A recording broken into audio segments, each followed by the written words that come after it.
Goal, nation's leading institute.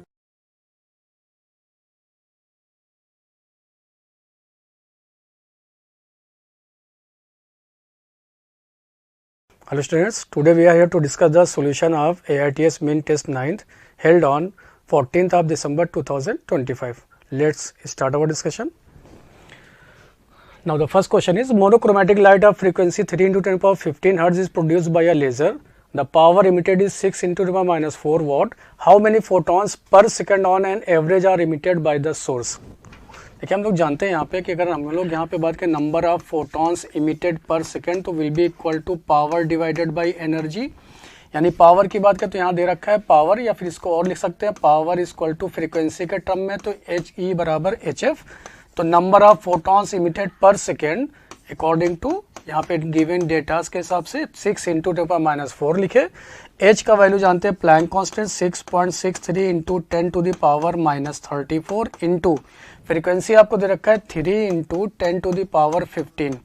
क्या इसको हम लोग अप्रॉक्स में 6 अगर कंसीडर किया जाए इस वाली वैल्यूज को 6 into 10 to the power minus 4 approx में अगर 6 कंसीडर करें इंटू यहाँ पे 3 लिखे 10 टू द पावर माइनस 34 और ये 15 करेंगे तो यहाँ पे आ जाएगा माइनस का 19। तो ये 6 से 6 कट हो गया तो ये अप्रॉक्स में आपको मिला 1/3 इंटू 10 टू द पावर, ये ऊपर जाएगा तो 15, जिसको क्या हम लोग 10/3 इंटू 10 टू द पावर 14 लिखेंगे तो अप्रॉक्स में ये आंसर आ जाएगा आपके पास 3.33 10 टू द पावर 14। यहाँ पे n की वैल्यू आ गया तो जहाँ पे ये वैल्यू दिखेगा वो टिक कर देंगे तो ऑप्शन दिखा हम लोग को यहाँ पे 4। Next question, question number 2. The work function of cesium is 2.15 electron volt. Find the wavelength of the incident light if the photo current is brought to zero by a stopping potential of 0.7 volt. अगर हम लोग यहाँ पे बात करें कि equation of Einstein's की बात करें तो K max equal to maximum kinetic energy जो कि होता है E V naught stopping potential के बराबर is equal to H F minus phi naught के बराबर। क्या इसी को कुछ ऐसा भी लिख सकते हैं E V naught is equal to H C by lambda minus of phi naught की वैल्यू, सारी वैल्यूज पुट किए। ई इलेक्ट्रॉनिक चार्ज तो 1.6 10 to the power minus 19 into V naught का वैल्यू दे रखा है आपको 0.7 volt is equal to H का value 6.63 into 10 to the power minus 34 into C speed of light 3 into 10 to the power 8। Wavelength पता करना है माइनस यहाँ पे फाई नॉट वर्क फंक्शन दे रखा है 2.15 into 1.6 10 to the power minus 19 joule में कन्वर्ट कर लिया, इलेक्ट्रॉन वोल्ट में दे रखा था। इसको थोड़ा सा और रीअरेंज करें, अगर 1.6 0 पॉइंट्स को मल्टीप्लाई करेंगे तो 1.12 into 10 to the power minus 19 is equal to इन दोनों का मल्टीप्लिकेशन 19 पॉइंट क्या यहाँ पे देख सकते हैं 19.89 के बराबर into 10 to the power minus 26 आएगा। लेकिन माइनस 26 को कुछ कन्वर्ट कर ले रहे हैं माइनस 19 में ताकि इसको कट कर देंगे माइनस 7 डिवाइडेड बाई यहाँ पे आ गया lambda minus 2.15 into 1.6 into 10 to the power minus 19। इससे फायदा ये मिला कि माइनस 19 10 पावर माइनस 19 यहाँ से कट होता हुआ चला जाएगा। कट होने के बाद में ये जो वैल्यूज मिलेगा इसको लिख लेते हैं हम, तो देखिए 10 पावर माइनस 19 यहाँ से कट हो गया। इसकी वैल्यूज को लिखे तो ये 1.12 माइनस में था इधर ले आए तो यह 2.15 इंटू 1.6 इज इक्वल टू ये आ गया 19.89 डिवाइडेड बाई लैम्डा और into 10 to the power minus 7 और यहाँ पे रेस्ट हो गया। अगर यहाँ पे देखो इससे मल्टीप्लाई करें तो 16 इंटू 2 करेंगे तो 32 अप्रॉक्स में जो वैल्यू आ जाएगा आपके पास वो प्लस 3.44, जिसको और अगर यहाँ पे लिखे तो क्या ये 5 पॉइंट देखो ये दिखेगा आपको 4 पॉइंट, सॉरी इसको थोड़ा सा फिर से लिख लेते हैं, it will be 4.56 is equal to 19.89 divided by lambda into 10 to the power minus 7। तो यहाँ से रीअरेंज करके सॉल्व किए तो लैम्डा का वैल्यू आ गया, lambda will be equal to 19.89 divided by 4.56 into 10 to the power minus 7। Solve किए तो ये रिजल्ट आ गया आपके पास 436 नैनोमीटर के बराबर। तो ऑप्शन आपको दिखा यहाँ पे second. Next, question number 3. The work function of a metal is 4.46 electron volt. When light of frequency 2 into 10 power 15 hertz is incident on the metal surface, photo emission of electrons occurs. What is the maximum speed of the emitted photo electrons? Again हम लोग यहाँ पे use करेंगे Einstein's की equation, that is K max, maximum kinetic energy of emitted electron, जो कि लिख सकते हैं half of m into we max का whole square is equal to HF minus HF naught, जिसको वर्क फंक्शन बोलते हैं। तो फ्रीक्वेंसी यहाँ पे दे रखा है, देखिए यहाँ पे वैल्यूज पुट किए, हाफ इमिटेड इलेक्ट्रॉन है तो इलेक्ट्रॉन का mass 9.1 into 10 to the power minus 31 into we max का square is equal to again 6.63 into 10 to the power minus 34 into frequency दे रखा है 2 इंटू 10 टू द पावर 15, ये 34 ये 15 आ गया, और माइनस ये वैल्यू दे रखा है 4.46 into 1.6 10 to the power minus 19 joule में कन्वर्ट किया, क्योंकि यहाँ पे वेलोसिटी की वैल्यूज पता करना है तो वो लिखना है हम लोग को मीटर पर सेकंड में। जैसे इसकी वैल्यूज को मीटर पर सेकंड में यहाँ पे पुट करेंगे तो उसके अकॉर्डिंग यहाँ पे वैल्यूज को सॉल्व कर लेंगे। तो देखें यहाँ पे क्या किया हम लोग, इसकी वैल्यूज को यहाँ पे लिखे तो क्या ये 4.55 into 10 to the power minus 19, ऐसा क्यों कर रहे हैं, जैसे यहाँ पे माइनस 19 कट हो जाएगा तो इसलिए इसको यहाँ पे ब्रेक कर रहे हैं माइनस 19 के टर्म में। तो यहाँ पे अगर ये 19 हो गया तो ये बचेगा कितना 10 power minus 12 into we max का स्क्वायर इज इक्वल टू, ये इससे मल्टीप्लाई कर लेंगे, यहाँ पे 2 दे रखा है 6.63 तो ये आ जाएगा 13, क्योंकि 3 इंटू 2 किया तो ये 6 आ गया, ये 2 दिखा ये आ गया 13.26 into 10 to the power minus 19 value put किए। अगेन यहाँ पे इसको सॉल्व किए, देखिए 16 4 जा 64 होता है, ये अप्रॉक्स में आ जाएगा 7.143 into 10 to the power minus 19 minus 19 फिर कट होता चला गया, तो यहाँ पे ये रिजल्ट आ गया 4.55 into 10 to the power minus 12 into we max का square is equal to 13.26 minus 7.143, जो कि अप्रॉक्स में दिखेगा आपको यहाँ पे 6.42, अप्रॉक्स में ये वैल्यूज आ जाएगा आपके पास 6.124 अप्रॉक्स में, क्योंकि जब आप इसको माइनस करेंगे तो ये 6.124। फिर देखिए यहाँ पे ये वैल्यूज को और रीअरेंज करें तो वी मैक्स का square will be equal to 6.124, sorry इसको थोड़ा सा फिर से रीअरेंज कर ले रहे हैं, 6.124 डिवाइडेड बाई ये आ जाएगा 4.55 इंटू 10 टू द पावर 12, तो वी मैक्स का value will be equal to under root 1.324 into 10 to the power 12 है तो 6 बाहर, जिसकी वैल्यूज को अप्रॉक्स में हम लोग लिख सकते हैं 1.2, that is 1.2 into 10 to the power 6 metre per second, क्योंकि जानते हैं कि एक्चुअल में अगर आप ध्यान से देखें तो 1.2 का जब रूट लिखेंगे तो यानी 144 का हो जाएगा 1.2, तो यहाँ पे अप्रॉक्स में ये 1.324 टच कर रहा है 144 के अराउंड, इसलिए यहाँ पे टिक कर दिए अप्रॉक्स में आंसर 3, तो ऑप्शन दिखा आपको यहाँ पे 3। Next This question, question number 4. The photoelectric cutoff voltage in a certain experiment is 0.75 volt. What is the maximum kinetic energy of photoelectrons emitted? तो फोटो इलेक्ट्रॉन्स इमिटेड की जो काइनेटिक एनर्जी होता है वो डिपेंड करता है फ्रीक्वेंसी के ऊपर, जो कि मेजरमेंट बताता है स्टॉपिंग पोटेंशियल के बारे में। यानी आप यहाँ से लिख सकते हैं कि के मैक्स का जो वैल्यू होगा वो हो जाएगा EV नॉट के बराबर, और वही आपसे पूछा गया, तो यहाँ पे इलेक्ट्रॉनिक चार्ज है 1.6 10 to the power minus 19 joule, और V नॉट का वैल्यू पुट किया तो 0.75 वोल्ट के बराबर, तो इसको सॉल्व किया तो ये आ गया 1.2 into 10 to the power minus 19 joule, तो ऑप्शन दिखा आपको यहाँ पे 4। नेक्स्ट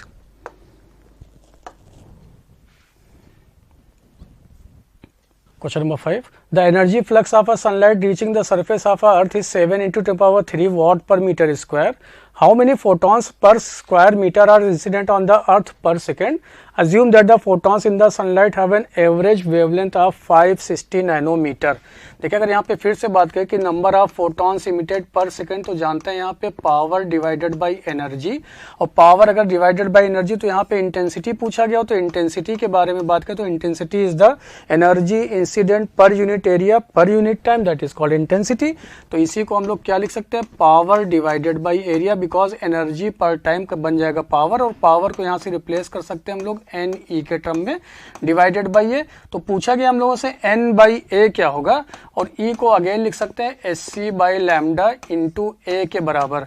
तो यहाँ से देखिए रिजल्ट क्या दिखा, number of photons emitted per second, यहाँ पे पर स्क्वायर मीटर, तो एन बाई ए का वैल्यू आपके पास आ गया I into lambda divided by H into C, और एच इंटू सी की अभी वैल्यूज हम लोग लिखे थे कि 19.89 into 10 to the power minus 10 to the power, यहाँ पे अभी सॉल्व किए थे -26 के बराबर, चूंकि है ये पावर 8 बचेगा यहाँ पे। आई दे रखा है आपको 7 इंटू 10 टू द पावर 3, तो 7 इंटू 10 टू द पावर 3 लिखे, और वेवलेंथ ऑफ लाइट दे रखा है 560 नैनोमीटर, इसको मीटर में कन्वर्ट कर लिए 10 टू द पावर -9, तो ये आ गया मीटर में। अब देखिए इसको अप्रॉक्स में अगर आप 20 मान के भी सॉल्व करेंगे तो आपको अप्रॉक्स में कुछ आंसर दिखने लगेगा। यहाँ पे इसको ऊपर लेकर गए, यहाँ पे ये -9 है, जब इसको सॉल्व किए तो मिला हम लोग को number of photons emitted per second. तो यहाँ पे after solving we get the answer 1.97 into 10 to the power 22 photon per metre square into second. तो ऑप्शन दिखा आपको यहाँ पे second. Next question number 6, A 500 watt sodium lamp radiates energy uniformly in all directions. The lamp is located at the center of a large sphere that absorbs all the sodium light which is incident on it. The wavelength of the sodium light is 589 nanometer. At what rate are the photon delivers to the sphere? यानी कि आपको ये पूछा गया, फिर again rate means number of photons emitted per second, तो power divided by E लिखे, क्या इसको power divided by again S C by lambda, तो ये आ जाएगा आपके पास power into lambda divided by again यही वैल्यू आ गया एस सी। तो नंबर यहाँ पे पता चला कि फोटॉन्स कितने होंगे पर इमिटेड पर सेकेंड, तो ये पी का वैल्यू दे रखा है आपको 500 वॉट, तो 500 लिखे। वेवलेंथ ऑफ द लाइट दे रखा है आपको 589 नैनोमीटर, तो 10 टू द पावर -9 लिखे, डिवाइडेड बाई अगेन ये वैल्यूज, तो 19.89 into 10 to the power minus का 26। इसको फिर से सॉल्व किए तो सॉल्व करने पे जो रिजल्ट आया आपके पास ये आ जाएगा 1.48 आफ्टर सॉल्विंग, तो 1.48 into 10 to the power 21 photons per second after solving, photons per second. तो option will be first. Next. Now question number 7. What is the de Broglie wavelength of a nitrogen molecule in air at 600 Kelvin? Assume that the molecule is moving with the root mean square speed of a molecules at this temperature.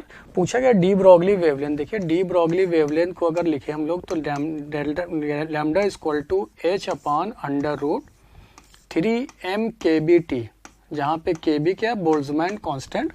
तो यहाँ पे पता नहीं, अभी m नहीं पता हम लोगों को, m की वैल्यूज को पता कर लेते हैं। m क्या है, मास of the nitrogen molecule, mass of N2 molecules, N2 molecules का मास अगर लिखेंगे हम लोग तो यहाँ पे देखिए एक का एटॉमिक मास दे रखा है, तो 2 से इसको मल्टीप्लाई कर दिया, 2 इंटू 14.0076, तो ये आ जाएगा आपके पास 28 पॉइंट, ये हो जाएगा 0.00126 अप्रॉक्स में, 28.00126 के अप्रॉक्स में, या 1524 के अप्रॉक्स में, 1524 के अप्रॉक्स में लिख लेते हैं इसको, यह जाएगा 1524 मल्टीप्लाई करने पे 1524, ये मिल गया मास आपको। इसी मास की वैल्यू को यहाँ पे पुट कर दिए तो लैम्डा आ गया, लैम्डा इक्वल टू यहाँ पे 6.63 into 10 to the power -34, Planck constant की वैल्यूज को पुट किए, माइनस का 34 है ये, डिवाइडेड बाई अंडर रूट लिखे 3 इंटू मास की वैल्यू आ गया आपके पास। लेकिन अभी देखिए ये वैल्यू जो दे रखा है वो एटॉमिक मास यूनिट में है और हम लोग जानते हैं कि 1 एटॉमिक मास यूनिट का जो वैल्यू केजी में होता है वो 1.66 10 टू द पावर -27 केजी के बराबर। तो इस पर्टिकुलर मास के लिए तो इसको मल्टीप्लाई कर लेंगे, तो क्या लिखे हम लोग 28.001524 इंटू 1.67 10 टू द पावर -27। अब ये केजी में कन्वर्ट हो गया। बोल्ट्जमैन कांस्टेंट का जो वैल्यू होता है वो 1.38 10 टू द पावर -23 और यहाँ पे टेम्परेचर दे रखा है क्वेश्चन में 600 केल्विन के बराबर। 600 केल्विन के बराबर जब इसको सॉल्व किए तो अप्रॉक्स में वैल्यू दिखा आपको 0.2 एंगस्ट्रॉम के बराबर। तो आंसर आ गया आपका यहाँ पे first. Next,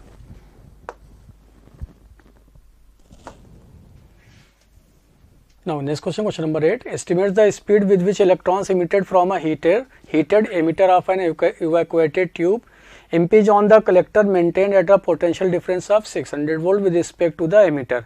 Ignore the small initial speed of the electrons. The specific charge of electron that is E by m is given this value. तो पता करना है कि आपको यहाँ पे स्पीड क्या होगी। तो देखिए अगर हम यहाँ पे बात करें from KWT kinetic work energy theorem से, तो क्या लिख सकते हैं कि work done equal to change in kinetic energy, जो कि किसके बराबर होगा, half of m into we square के बराबर। वर्क डन क्या मिलेगा, E into potential is equal to half of m into we square. तो यहाँ से वी स्क्वायर का वैल्यू मिलेगा आपको, V square will be equal to E by M into 2 into V, where V is the potential. E by M का value दे रखा है आपको 1.76, तो 1.76 10 टू द पावर 11 इंटू 2 लिखे और यहाँ पे पोटेंशियल दे रखा है 600 वोल्ट के बराबर। 600 वोल्ट के बराबर दैट इज ये मिला आपको यहाँ से वी स्क्वायर। जब इसको आपने मल्टीप्लाई किया तो मल्टीप्लाई करने पे वैल्यू आ गया 2.12, that is 2.12 into 10 to the power 14। इसकी वैल्यू उसको यहाँ पे स्क्वायर वैल्यू पता किए, स्क्वायर वैल्यू तो v is equal to under root 2.12 into 10 to the power 14। तो बाहर आएगा यहाँ पे आपके पास 7।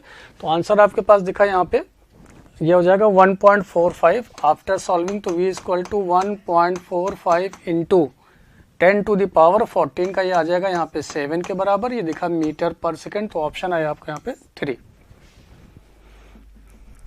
Next,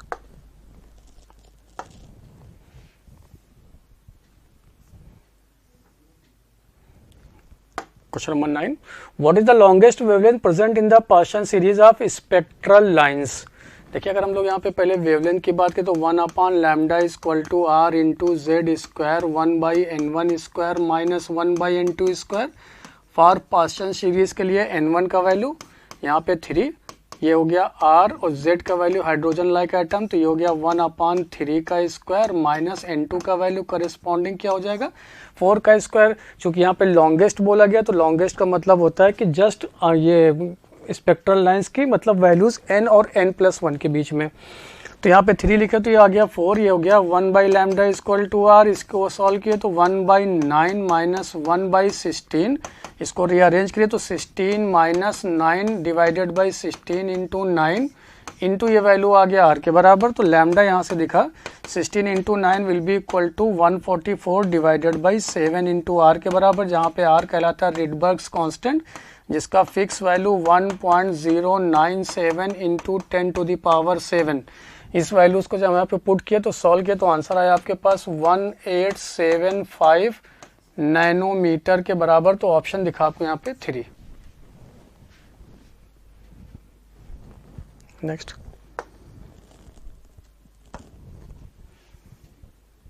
question number 10. Obtain the binding energy in mega electron volt of nitrogen nucleus 7 and 14 given mass of 7 and 14 14.00307। एमयूज में सारी values दे रखा है प्रोटॉन का, न्यूट्रॉन का और साथ साथ में यहाँ पे इलेक्ट्रॉन का। तो पूछ रहा कि कितना बाइंडिंग एनर्जी होगा। तो जानते हैं हम लोग binding energy will be equal to that is delta M into C square, और अगर डेल्टा एम को लिखा जाए ए एम यू में तो इसी डेल्टा एम को मल्टीप्लाई करेंगे 931.5 मेगा इलेक्ट्रॉन वोल्ट से। तो पूछा गया आपसे यहाँ पे मेगा इलेक्ट्रॉन वोल्ट में, तो हम लोग मास डिफेक्ट को लिख लेंगे AMU में। जानते हैं आपके पास है यहाँ पे 7n14, तो ये रिप्रेजेंट करता है नंबर ऑफ प्रोटॉन और नंबर ऑफ इलेक्ट्रॉन के बराबर होता है। नंबर ऑफ प्रोटॉन हो या फिर नंबर ऑफ इलेक्ट्रॉन, चूंकि ये बताता है एटॉमिक नंबर को, Z को। यहाँ बात करें तो this is the atomic mass. Atomic mass का वैल्यू होता है, ये न्यूक्लियॉन्स को बताते हो number of neutron plus proton के बराबर। तो ये दे रखा है आपको 14 और नंबर ऑफ प्रोटॉन आपके पास है यहाँ 7 प्लस ये मिला न्यूट्रॉन। तो न्यूट्रॉन का भी वैल्यू जो आ गया, नंबर ऑफ न्यूट्रॉन्स प्रेजेंट होंगे इन केस ऑफ नाइट्रोजन में, वो भी 7, इलेक्ट्रॉन भी 7, प्रोटॉन भी 7, यानी ये सारी वैल्यूज आ गए आपके 7 के बराबर। तो मास डिफेक्ट की बात करें तो delta M mass defect, that is delta M will be equal to sum of M of observe value और कैलकुलेटेड वैल्यू। ये होता कहलाता है आपका observed value minus M of calculated values. अगर यहाँ पे ऑब्जर्व्ड वैल्यूज डेल्टा एम की बात करें तो आपके पास ऑब्जर्व में दिखा क्या यहाँ पे नंबर ऑफ प्रोटॉन्स, तो Z into mass of proton plus number of neutron, तो A minus Z mass of neutron ये हो गया। और आपके पास न्यूक्लियस था तो मास ऑफ द न्यूक्लियस आइटम लिखे और साथ साथ में माइनस Z इंटू इलेक्ट्रॉन भी होगा यहाँ पे, तो M ऑफ इलेक्ट्रॉन लिखे। इसको फिर से रीअरेंज किए तो Z of MP plus A minus Z of mass of neutron minus minus plus Z of mass of electron और माइनस टाइम से देखा मास ऑफ द आइटम। यहाँ पे ये वैल्यूज लिख लिए, सारी वैल्यूज आपको यहाँ पे दे रखा है। देखिए ZMP, तो ये भी 7 है, ये भी 7 है, ये भी 7 है, तो 7 को बाहर लिखे। मास ऑफ द प्रोटॉन दे रखा है AMU में, उसकी वैल्यूज को पुट किए तो 1.00727 वैल्यूज पुट कर रहे हैं, प्लस ये भी 7 था बाहर के लिए। मास ऑफ न्यूट्रॉन दे रखा है 1.00865 ऐसा, प्लस मास ऑफ इलेक्ट्रॉन दे रखा है प्लस 0.000548 ये वैल्यूज पुट किए, और माइनस मास ऑफ द यहाँ पे आइटम दे रखा है यानी कि नाइट्रोजन का, वो दे रखा है माइनस का 14.00307 ये सारी वैल्यूज आ गई आपकी AMU में। ये सारी वैल्यूज आपने लिखा AMU में। अब इस वैल्यूज को जब आप यहाँ पे सॉल्व करेंगे तो डेल्टा M का वैल्यू आएगा आपके पास 14.11, ये सॉल्व होने पे ये अप्रॉक्स में आएगा 0.11315 अप्रॉक्स में ना, 2311 एटॉमिक मास यूनिट में। बाइंडिंग एनर्जी में चाहिए तो इसी वैल्यूज को यहाँ पे पुट किए 0.11231 इंटू 931.5 मेगा इलेक्ट्रॉन वोल्ट में। इन सारी वैल्यूज को जब यहाँ पे पुट किए सॉल्व किए तो रिजल्ट आ गया आपके पास 104.7 मेगा इलेक्ट्रॉन वोल्ट के बराबर। तो ऑप्शन आपको यहाँ पे दिखेगा 4।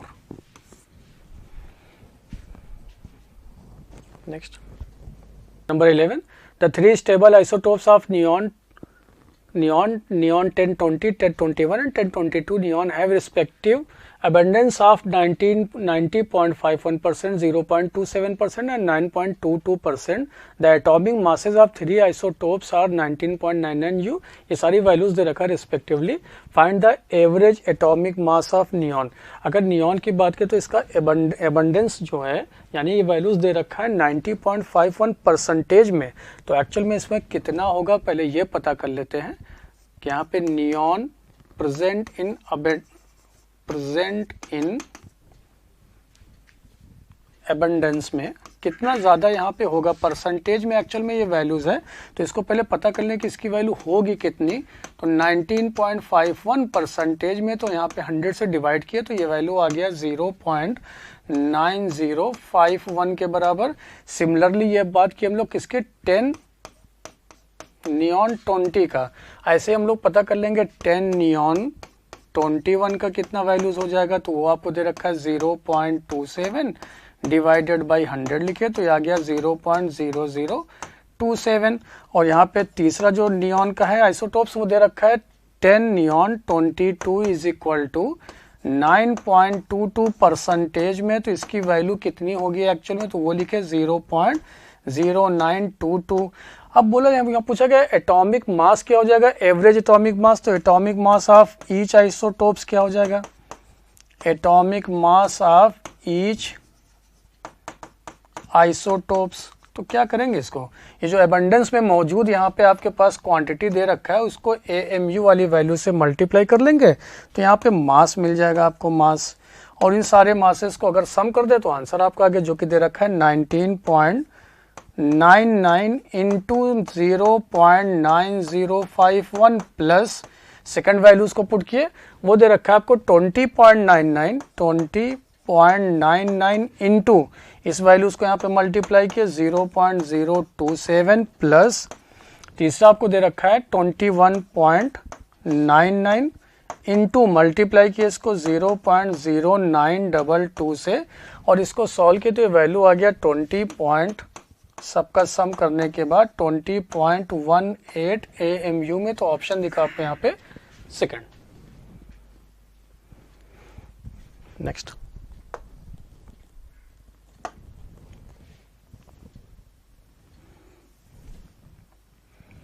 Question number 12।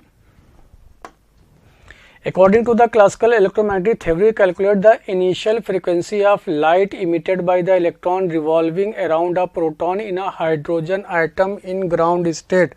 इट मीन्स यहाँ पे आपसे फ्रीक्वेंसी पूछा गया, तो फ्रीक्वेंसी को हम लोग लिख सकते हैं 1/t के बराबर time period, frequency will be equal to 1/t, और टाइम जानते होता है डिस्टेंस अपॉन स्पीड, तो इसको v डिवाइडेड बाई 2πr लिख सकते हैं।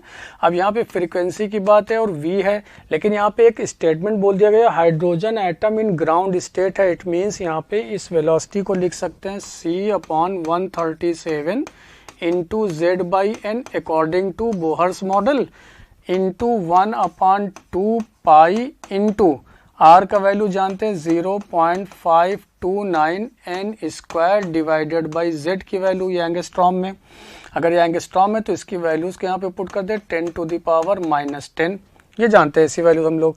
बोला गया यहाँ पे हाइड्रोजन एटम है तो z की वैल्यू 1, ग्राउंड स्टेट है तो n का वैल्यू 1, c का वैल्यू पुट किया 3 × 10⁻8 divided by 137 into 1/2π into 0.529 into, because n का वैल्यू 1 ग्राउंड स्टेट है, हाइड्रोजन है, z का वैल्यू 1, 10⁻⁻10, ये था आपका एंगस्ट्रॉम में, तो इस वैल्यू को आपने सॉल्व कर लिया यहाँ पे। तो इन सारी वैल्यूज को सॉल्व किए, सॉल्व करने पे रिजल्ट आया आपके पास यहाँ पे 6.6 इंटू 10⁻15 हर्ट्ज के बराबर, तो ऑप्शन आपको दिखा यहाँ पे 3। Next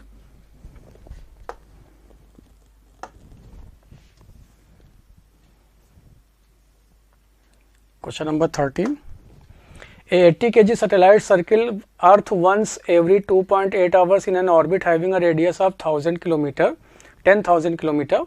Assuming that Bohr's angular momentum postulates applies to satellite just as it does to an electron in the hydrogen atom, find the quantum number of orbit of the satellite. देखिए जैसे यहाँ पे बोल दिया गया कि बोहर्स पॉस्टुलेट्स वैलिड है तो L will be equal to mvr equal to nh/2π, यानी कि यहाँ पे जो एंगुलर मोमेंटम होगा मल्टीपल होना चाहिए h/2π का, जहाँ पे n क्या है प्रिंसिपल क्वांटम नंबर, वही आपसे पूछा गया quantum number of the orbit क्या होगा, तो यहाँ पे लिखे हम लोग m।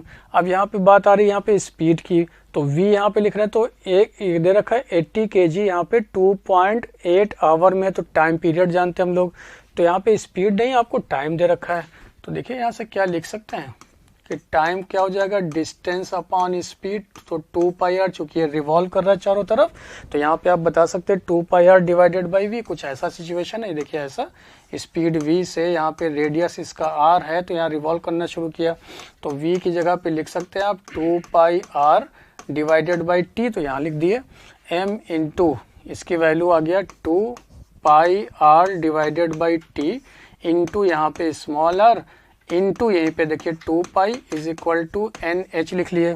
क्या फ़ायदा मिला आपको यहाँ से m divided by t into यहाँ पे h भी लिख लिए, और इंटू 2πr का देखिए होल स्क्वायर हो गया, ये वैल्यूज बराबर n आ गया, यही n आपसे पूछा गया कि n का वैल्यू क्या होगा, तो n will be equal to, mass दे रखा है आपको 80 kg, तो 80 पुट किए, divided by t, time period दे रखा है 2.8 आवर, आवर को कन्वर्ट कर लिए सेकंड में, तो 60 इंटू 60 ये हो गया सेकंड में, इंटू 1/h का वैल्यू तो 6.63 इंटू 10 टू द पावर -34, जिसको अप्रॉक्स में आप 6 लेके भी सॉल्व कर सकते हैं, इंटू 2 पाई आर, और आर आपको यहाँ पे दे रखा है 2 पाई, तो 4 into pi square, into kilometre में दे रखा है 10,000, तो ये हो जाएगा 4 और 10 पावर 3, यानी कि इसको कन्वर्ट कर लिया हम लोग मीटर में का whole square.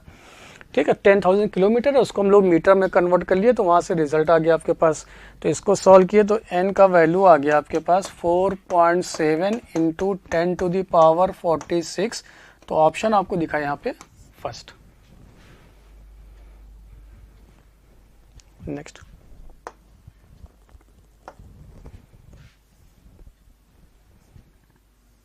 next question, question number 14. Find the kinetic energy of the emitted alpha particle in the alpha decay of 88 radium 226। इसका इक्वेशन देखिए यहाँ पे दे रखा है। अगर यहाँ पे बात करें हम लोग, तो रेडियम कन्वर्ट हो रहा है रेडॉन में 2He4 अल्फा पार्टिकल और Q वैल्यूज। तो पूछा गया आपसे यहाँ पे कि काइनेटिक एनर्जी कितना होगा, तो एक यहाँ पे फार्मूला यूज करेंगे हम लोग, kinetic energy of emitted alpha particle will be equal to A-4 divided by A, और यहाँ पे mod of Q values actual में न्यूक्लियर रिएक्शंस को बैलेंस करने के लिए एनर्जी रिलीज होता है, जो उसको बोलते हैं हम लोग यहाँ पे Q values. Energy is called the two balance the nuclear reaction, जहाँ पे A क्या है, इसका यहाँ पे एटॉमिक मास जो कि दे रखा है आपको 226 -4 डिवाइडेड बाई 226, और Q वैल्यूज के यहाँ पे वैल्यूज पता करके सॉल्व करेंगे। जहाँ पे Q वैल्यूज क्या है, तो Q value will be equal to summation of mass of the reactant minus mass summation of mass of the product, और अगर ये वैल्यूज आपको AMU में दे रखा है तो इसको 93.931.5 मेगा इलेक्ट्रॉन वोल्ट से मल्टीप्लाई करेंगे, ये 5 दे रखा है।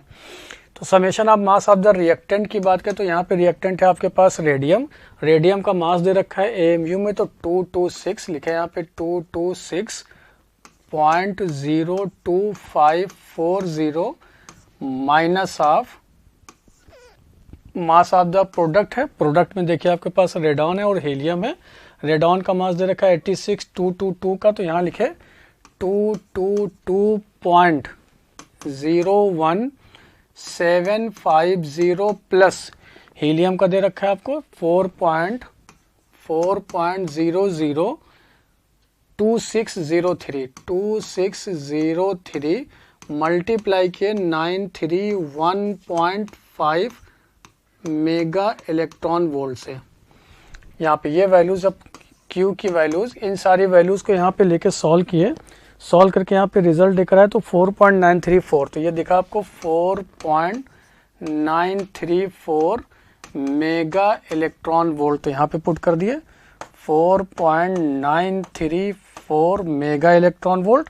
तो इसको सॉल्व किए तो ये रिजल्ट आ गया आपके पास 4.85 mega electron volt. This is the kinetic energy of emitted alpha particle. तो ऑप्शन दिखा आपको यहाँ पे 4। नेक्स्ट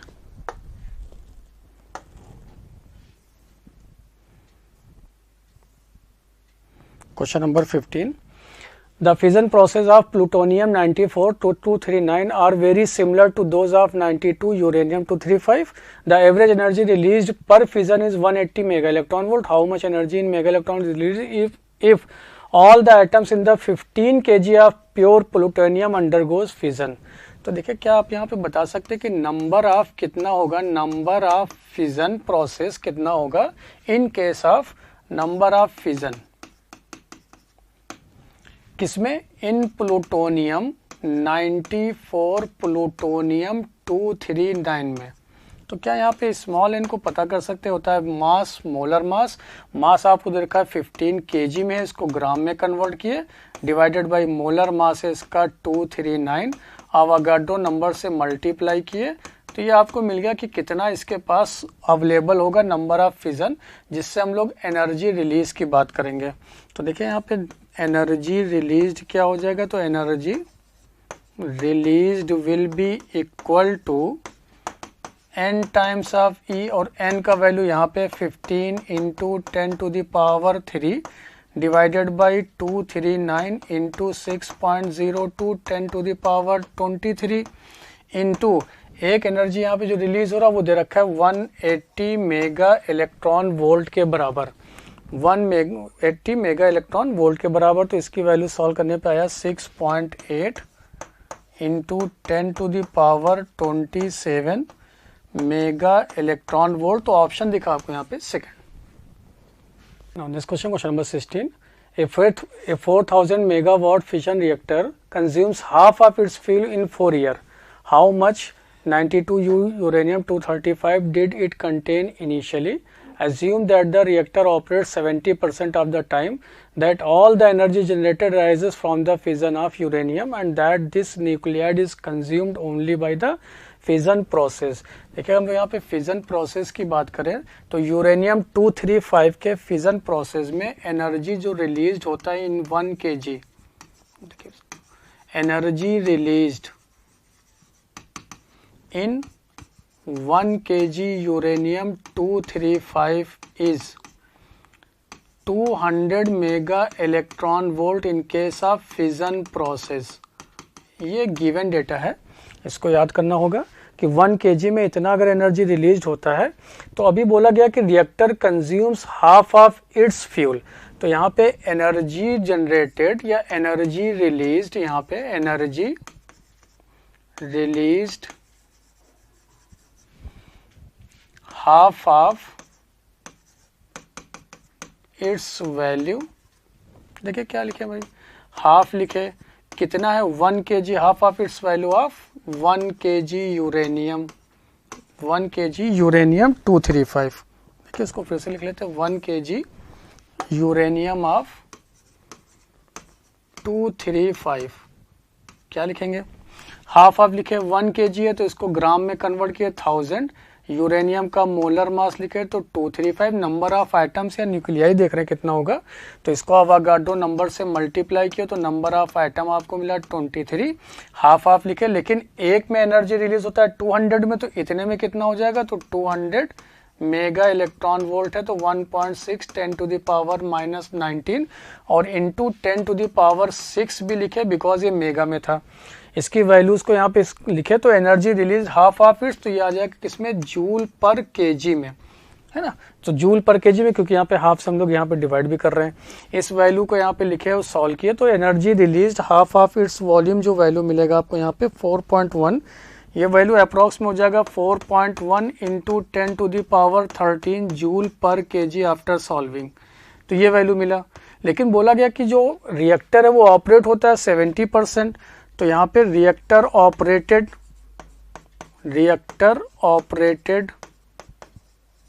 वो भी वैल्यूज कितना दे रखा है, 70% ही ऑपरेट होता है, कितने 4 ईयर में, ये मिला आपको 4 ईयर में।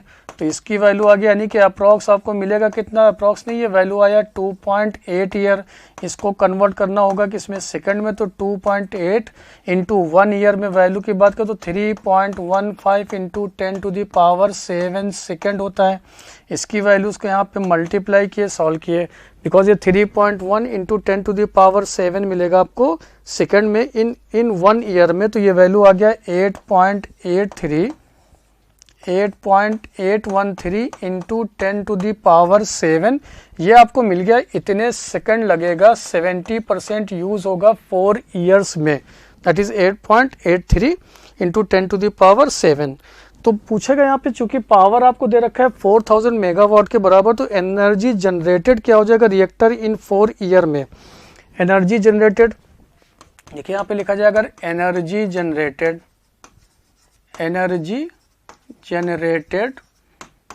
इन 4 ईयर, जो कि यहाँ पे दे रखा है कंप्लीट। तो एनर्जी ई लिख रहे हैं हम लोग, E equal to power into time, और पावर आपको दे रखा है 4000 मेगावाट, तो 4000 इंटू 10 टू द पावर 6 लिखे, और टाइम आप यहाँ लिखा 8.831 इंटू 10 टू द पावर 7। तो इसकी वैल्यूज ये आ गया आपका सेकंड, ये मिलेगा एनर्जी जूल में। तो यहाँ पे पूछा क्या कि आपसे कितना नंबर ऑफ न्यूक्लियाइड प्रेजेंट होगा इस वैल्यू में, तो ये आ गया आफ्टर सॉल्विंग 35.32 इंटू 10⁻16 जूल के बराबर। देन पूछा आपसे कि नंबर ऑफ न्यूक्लियाइड कितना यहाँ पे मास मिलेगा आपको कि आफ्टर 4 ईयर होने के बाद में फ्यूल का कंजम्पशन कितना होगा आफ्टर 4 ईयर। देखिए फ्यूल कंजम्पशन की बात करें will be equal to energy यहाँ पे generated, this is the energy generated in given time जो कि था 4 year divided by energy released कितना होगा वो आपने यहाँ पे दे रखा है एनर्जी रिलीज्ड। देखिए इस वैल्यूज को यहाँ पे पुट करें, एनर्जी जनरेटेड है आपके पास 35.32 इंटू 10⁻16 डिवाइडेड बाई ये वैल्यूज आपके पास आया था 4.1 into 10⁻4.1 into 10⁻13 joule per KG. तो ये वैल्यू सॉल्व करने पे मिला आपको 8613 केजी के बराबर। तो ऑप्शन आया आपके पास यहाँ पे 4। तो ओवरऑल इस क्वेश्चन में देखिए फिर से एक बार हम लोग यहाँ पे इसको डिक्टेट कर ले रहे हैं। क्वेश्चन ये बोल रहा है कि अगर आपके पास यूरेनियम 235 है तो 4 इयर्स में कितना ये फ्यूल कंज्यूम होगा, अमाउंट बताना था। तो यानी हम लोग को चाहिए यहाँ पे केजी मास में। तो एनर्जी रिलीज कितना होता है, अगर 1 केजी यूरेनियम 235 है तो 200 mega electron volt in case of fusion process energy release होता है। पहले ये यहाँ पे इंफॉर्मेशन मिला, उस इंफॉर्मेशन को यूज किए कि half of the it's fuel को कैसे यहाँ पे एनर्जी रिलीज करेगा। अगर आपके पास इतना अमाउंट या इतना नंबर ऑफ एटम्स मौजूद हो यूरेनियम का या न्यूक्लियाई मौजूद हो, लेकिन उसका हाफ वैल्यूज, तो हाफ से मल्टीप्लाई करके नंबर ऑफ एटम्स लिख लिए और एक एटम के लिए अगर इतना था तो इस पर्टिकुलर वैल्यू से तो इसको मल्टीप्लाई कर लिया, मेगा को 10⁻6 में, इलेक्ट्रॉन वोल्ट को जूल में, तो जूल पर केजी अमाउंट मिल गया। तो सॉल्व करने पर ये वैल्यू आया। लेकिन रिएक्टर ऑपरेट हो रहा 70% में, 70% लेकिन 4 ईयर के लिए, तो 70% आप 4 ईयर लिखे तो 2.8 ईयर आया और एक ईयर में 3.15 10⁻7 सेकेंड्स होते हैं। तो यहाँ पे ये टाइम मिल गया। इस पर्टिकुलर टाइम में कितना एनर्जी जनरेट होगा, तो एनर्जी बराबर पावर इंटू टाइम, बिकॉज यहाँ पे पावर दे रखा है। उसको सॉल्व किया तो आया जूल में, तो फ्यूल कंजम्पशन लिखे जूल, यहाँ एनर्जी और एनर्जी पर यहाँ पे केजी में, तो सॉल्व किया तो 8613 केजी है। तो ऑप्शन दिखा आपको यहाँ पे 4। Next question 17. How long can an electric lamp of 200 watt be kept glowing by fusion of 10 kg of deuterium? Take the fusion reaction as ये दे रखा है 1:2 यानी कि 2 deuterium atom यानी 3.3 मेगा इलेक्ट्रॉन वोल्ट इतना ये एनर्जी रिलीज कर रहा है।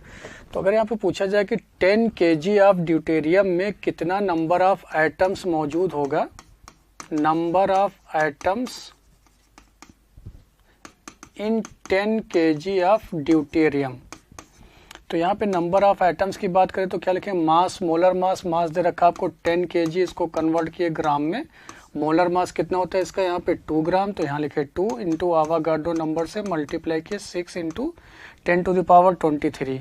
तो ये आपके पास आ गया कितना, 30 इंटू 10⁻26 यहाँ पे एटम्स मौजूद है, number of atoms in 10 kg में। तो यहाँ पे देखो 2 ड्यूट्रॉन एटम मिलकर एनर्जी रिलीज कर रहा है 3.3, तो 2 deuteron released energy will be equal to 3.3 mega electron volt. तो 1 कितना रिलीज करेगा, तो यहाँ पे क्या लिखेंगे, 1 will be equal to 3.33 mega electron volt divided by 2। तो इस पर्टिकुलर एटम में, इतने गिवन एटम में एनर्जी रिलीज कितना हो जाएगा, 10⁻26 will be equal to 3.3 mega electron volt है, तो 10⁻6 लिखे into 1.6 10⁻⁻19 into 30 into 10⁻26 divided by लिख लिया यहाँ पे 2। अगर ये एनर्जी मिल जाएगा हम लोग को एनर्जी रिलीज, तो पावर दे रखा है तो टाइम आ जाएगा आपके पास यहाँ पे। तो आफ्टर यहाँ पे इसकी वैल्यूज को, एनर्जी रिलीज यहाँ पे दे रखा है, इसकी वैल्यूज को सॉल्व किया तो आ गया 79 ये energy E will be equal to 79.1 approx में इंटू 10⁻, देखिए यहाँ पे 26 है और ये 19 है, तो ये बचा यहाँ पे 6 और 7, तो ये आ जाएगा आपके पास 10⁻13।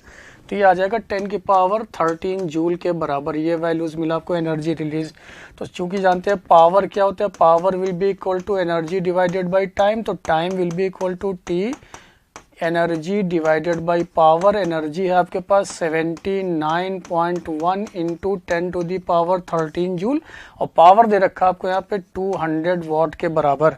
तो ये अप्रॉक्स में अगर बात करें तो अगर इसको 80 मान लें और इसको यहाँ पे लिख लें हम लोग 200, तो ये अप्रॉक्स में टी का वैल्यू आ जाएगा 4 के बराबर। तो यानी 4 इंटू 10⁻13, तो ये वैल्यू मिलेगा आपको 3.96 इंटू 10⁻12, 3.96 इंटू 10⁻12 सेकेंड।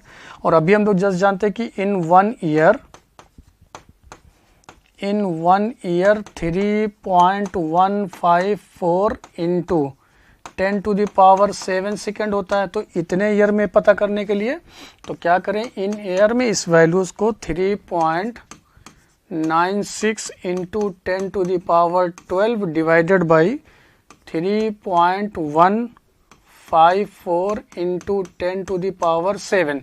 अगर यहाँ पे इस वैल्यूज को पर सेकंड दे रखा है, इसको अगर हम लोग यहाँ पे डिवाइड कर देंगे तो ये वैल्यूज आपको मिल जाएगा। तो अप्रॉक्स में आ जाएगा 1.26, दैट इज 1.26 इंटू 10⁻5 ईयर। तो ऑप्शन आपको दिखा यहाँ पे first. Next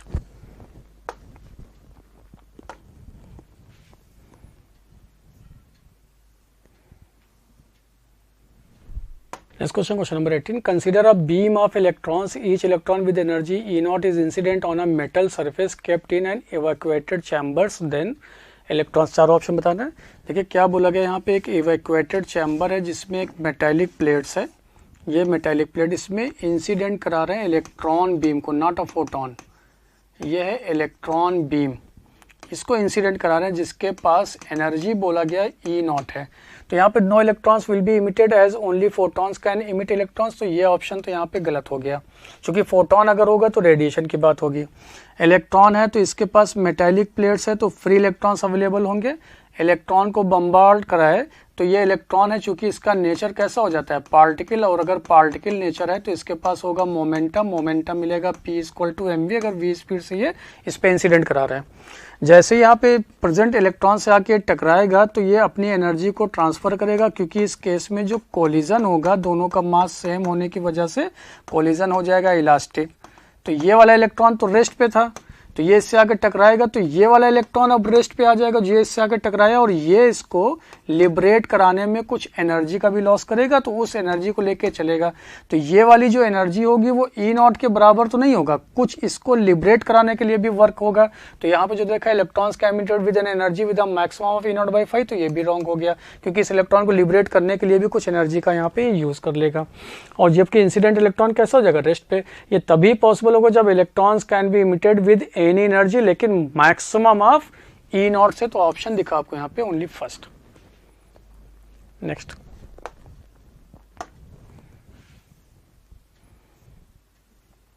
question number 19. Two particles A1 and A2 of masses M1 and M2, M1 less than M2 have the same de Broglie wavelength. तो de Broglie wavelength lambda equal to h upon p लिखे, तो since बोल दिया गया कि lambda 1 equal to lambda 2 है, तो it means p1 बराबर क्या हो जाएगा p2। एंड जानते हैं कि p इज इक्वल टू लिख सकते हैं √2mk के बराबर, जहाँ पे k is the kinetic energy. तो मोमेंटम अगर सेम हो गया तो काइनेटिक एनर्जी इन्वर्सली प्रोपोर्शनल मिलेगा आपको मास का यहाँ पे, बिकॉज आप काइनेटिक एनर्जी को ऐसे भी लिख सकते हैं that is p² divided by 2m की हेल्प से। तो काइनेटिक एनर्जी अगर इन्वर्सली प्रोपोर्शनल है तो लिख सकते हैं आप k1/k2 will be equal to m2/m1, और m2/m1 तो 1 से बड़ा यहाँ पे दे रखा है, तो इट मीन्स K1 जो होगा वो K2 से बड़ा हो जाएगा। तो ऑप्शन आपको दिखा यहाँ पे देयर मोमेंटा आर सेम, तो ये भी करेक्ट है। देयर एनर्जीज आर सेम, ये रॉन्ग हो गया। Energies of A1 is less than the energy of A2, energy of A1 is more than the energy of A2, ये करेक्ट हुआ। तो जहाँ पे A एंड D होगा वो ऑप्शन, तो ऑप्शन दिखा आपको यहाँ पे 3। Next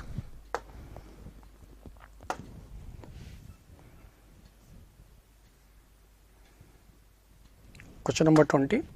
O2 molecules consist of 2 oxygen atoms. In the molecules, nuclear forces between the nuclei of the 2 atoms.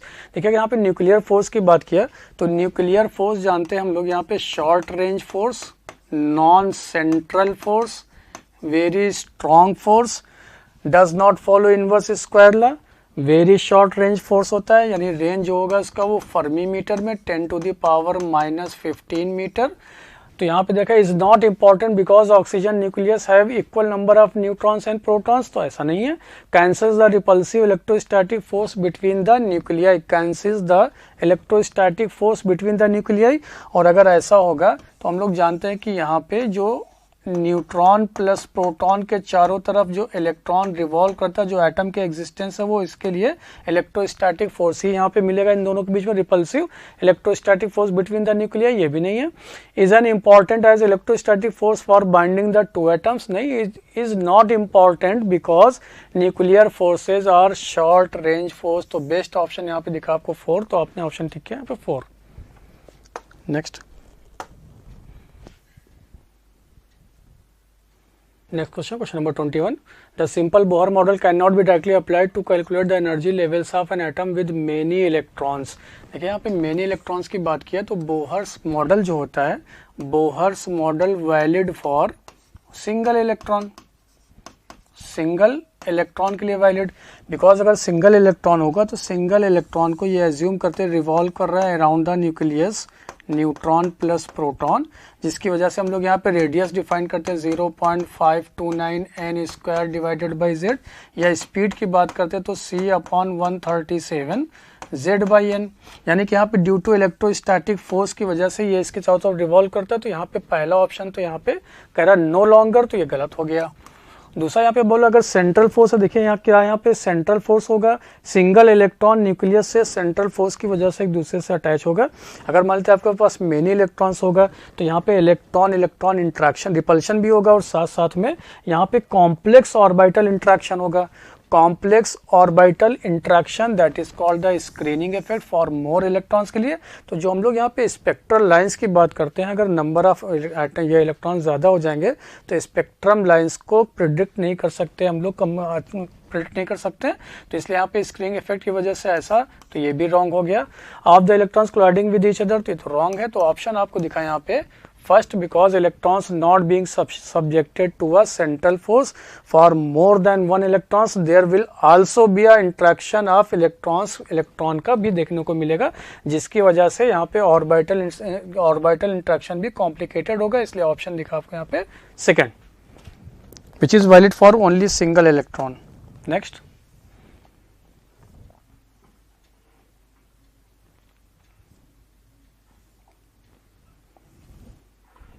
Question number 22, देखिए, 2 hydrogen atoms in the ground state collide inelastically, एक शब्द आ गया इन elastically, तो इतना समझते हैं इन इलास्टिकली में momentum तो कंजर्व होगा लेकिन एनर्जी कंजर्व नहीं होगा। The maximum amount of which their combined kinetic energy is reduced to, देखिए, कोलिजन इज इन इलास्टिक, अगर इन इलास्टिक कोलिजन है तो momentum initial final remain same, but there will be a energy loss, जिसको लिखेंगे K initial minus of K final. तो यहाँ पे initial kinetic energy की बात करें तो 2 हाइड्रोजन एटम है, कहाँ पे है, ग्राउंड स्टेट में। फॉर ग्राउंड स्टेट में energy of hydrogen atom and ground state will be equal to 13.6 electron volt.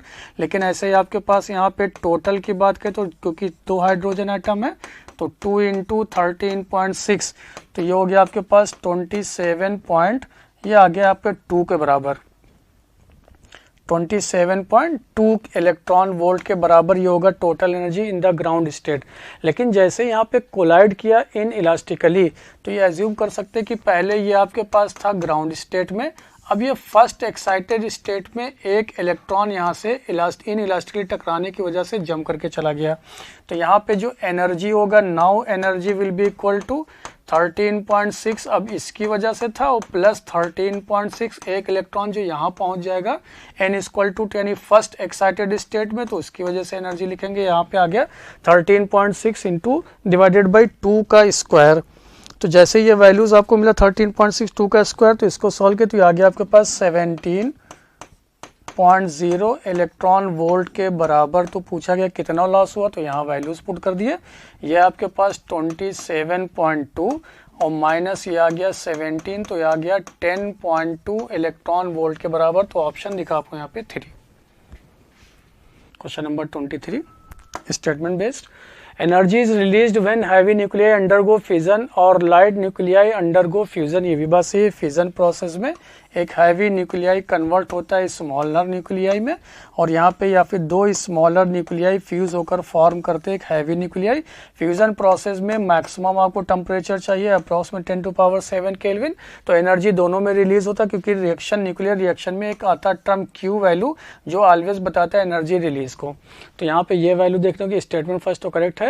Second की बात करें, for heavy nuclei binding energy per nucleon increases with increasing Z, यानी atomic number, while for light nuclei decreases with increasing Z. देखिए अगर हम यहाँ पे बात करें तो बाइंडिंग एनर्जी पर न्यूक्लियन ये बताता है स्टेबिलिटी के बारे में, स्टेबिलिटी। और हैवीएस्ट स्टेबल जो न्यूक्लियाई होता है वो आयरन का, और सबसे हैवीएस्ट जो होता है वो होता है बिस्मथ का। यानी कि जैसे जैसे अगर आप यहाँ पे जेड को बढ़ाएंगे तो यानी बाइंडिंग एनर्जी पर न्यूक्लियन ये तो डिक्रीज करेगा। अगर ये डिक्रीज किया तो स्टेबिलिटी भी क्या होगा, यहाँ पे डिक्रीज करेगा। और जबकि यहाँ बोला क्या गया कि जेड बढ़ाने पे ये बाइंडिंग एनर्जी पर न्यूक्लियन जो होगा वो इंक्रीज करेगा। तो ऑप्शन सेकंड तो यहाँ पे रॉन्ग है। Statement first true but statement second is wrong. तो ऑप्शन आपको दिखा यहाँ पे 4। Next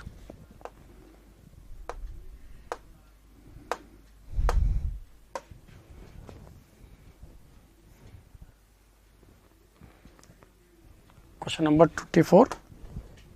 The angular momentum for the electron in Bohr's orbit is L. If the electron is assumed to revolve in a third orbit of hydrogen atom, then change in angular momentum will be. देखिए since हम लोग जानते हैं L will be equal to NH/2 के बराबर, तो यहाँ पे थर्ड की बात करें तो 3H/2। तो पूछा गया कि ये 3 के लिए है तो ये आ गया फर्स्ट के लिए, तो दोनों का डिफरेंस पूछा गया। L3 माइनस L1 की बात करें तो L1 के लिए जब लिखेंगे तो इसको फर्स्ट के लिए तो ये आ जाएगा H/2। तो इसकी वैल्यूज को यहाँ पे पुट किए, दैट इज आ गया 3H/2 माइनस H/2, तो ये आ गया आपके पास 2H minus 2H/2, that is H/π के बराबर। और H/π था आपके पास यहाँ पे 2L के बराबर, तो ये हो जाएगा 2L के बराबर। तो ऑप्शन दिखा आपको यहाँ पे second. Next question number 25। The recoil speed of hydrogen atom after it emits a photon in going from n=8 state to n=1 state. देखिए पहले यहाँ बात कर लें n=1 पे, और ऐसे ही आप जाएंगे यहाँ पे n=8 पे। n=1 पे बात करें तो एनर्जी कितना होगा 13.6 इलेक्ट्रॉन वोल्ट, और n=8 पे 0.0 ये वैल्यू मिलेगा आपको 0.2125 एनर्जी। तो इलेक्ट्रॉन यहाँ से आए एक्साइटेड स्टेट में गया तो पूछा कितना एनर्जी रिलीज होगा, एनर्जी कितना एब्जॉर्ब्ड होगा फ्रॉम लोअर टू हायर जाने के लिए। तो एनर्जी की बात की तो delta E will be equal to, यहाँ पे वैल्यू मिलेगा 13.6 माइनस का 13.6 और माइनस ऑफ माइनस 0.2125 के बराबर। जब इसकी वैल्यूज को यहाँ पे माइनस 0.2125 के बराबर ये वैल्यूज मिलेगा, इसको सॉल्व किया तो आ गया 13.3875 इलेक्ट्रॉन वोल्ट के बराबर ये डेल्टा ई। अब देखिए क्या होगा यहाँ पे एनर्जी, बोला कि फोटोन गोइंग फ्रॉम टूल तो कितना रिक्वायल स्पीड होगा, तो ये आपके पास था एटम। यहाँ पे देखिए ये एनर्जी जब रिलीज हुआ यहाँ पे तो ये क्या होगा रिक्वाइल करेगा, तो वही पूछा गया कि इसकी रिक्वाइल स्पीड क्या होगी। तो देखिए यहाँ पे P initial equal to P final लिख सकते हैं, इनिशियल रेस्ट पे था तो मास इंटू वी रिक्वाइल, और माइनस यहाँ पे जब आपने लिखा मास इंटू वी रिक्वाइल की स्पीड आ गया, और साथ साथ में यहाँ पे चूंकि फोटोन इमिट हो रहा है तो यहाँ पे h/λ भी देखने को मिलेगा। चूंकि यहाँ पे जो फोटोन होगा, फोटोन इमिट होने की वजह से ही चूंकि यहाँ पे एनर्जी एब्जॉर्ब किया in the form of photon is equal to HF, तभी ये यहाँ से ग्राउंड से पहुंचा 8 पे। तो यहाँ से फिर से लिखे वैल्यूज तो m into V recoil is equal to h/λ। Energy की बात करें तो delta E is equal to SC/λ। तो यहाँ से h/λ का वैल्यू आ गया m into V recoil into C के बराबर। तो वी रिक्वाइल का वैल्यू मिल गया, V recoil will be equal to delta E divided by m into C. Delta E का वैल्यू है 13.38 3875 इलेक्ट्रॉन वोल्ट है, तो इसको 1.6 10 टू द पावर -19 से मल्टीप्लाई किए, डिवाइडेड बाय मास। मास आप यहाँ पे दे रखा है, इलेक्ट्रॉन है तो 1 ये देखिए मास दे रखा है तो 1 हाइड्रोजन एटम दे रखा है, तो इसकी वैल्यूज को यहाँ पे पुट कर लेंगे तो ये वैल्यू आपको मिला 1.67 into 10 to the power -27 into C is the speed of light, तो स्पीड ऑफ लाइट तो 3 इंटू 10 टू द पावर 8 लिखे। इसकी वैल्यूज को यहाँ पे वी रिक्वायल की वैल्यूज को यहाँ पे सॉल्व की तो वैल्यू आ गया 4.29।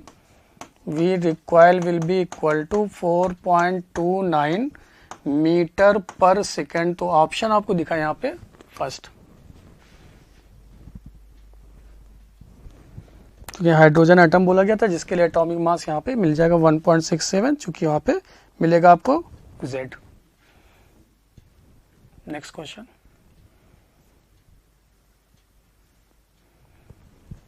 Question number 26। Assertion is the photoelectric effect does not take place if the energy of the incident radiation is less than the work function of a metal।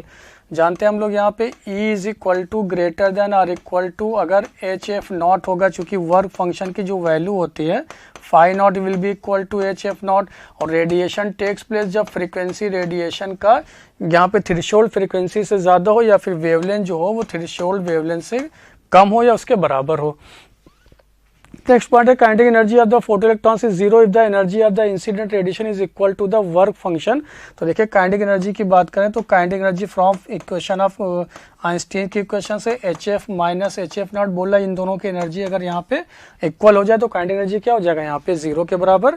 तो यहाँ पे क्या हुआ कि बोथ असर्शन रीजन तो correct हो गया, लेकिन क्या रीजन इसका करेक्ट एक्सप्लेनेशन है, तो ऐसा नहीं है। तो both assertion and reason are correct but reason is not the correct explanation of the assertion. तो ऑप्शन दिखा आपको यहाँ पे 3। नेक्स्ट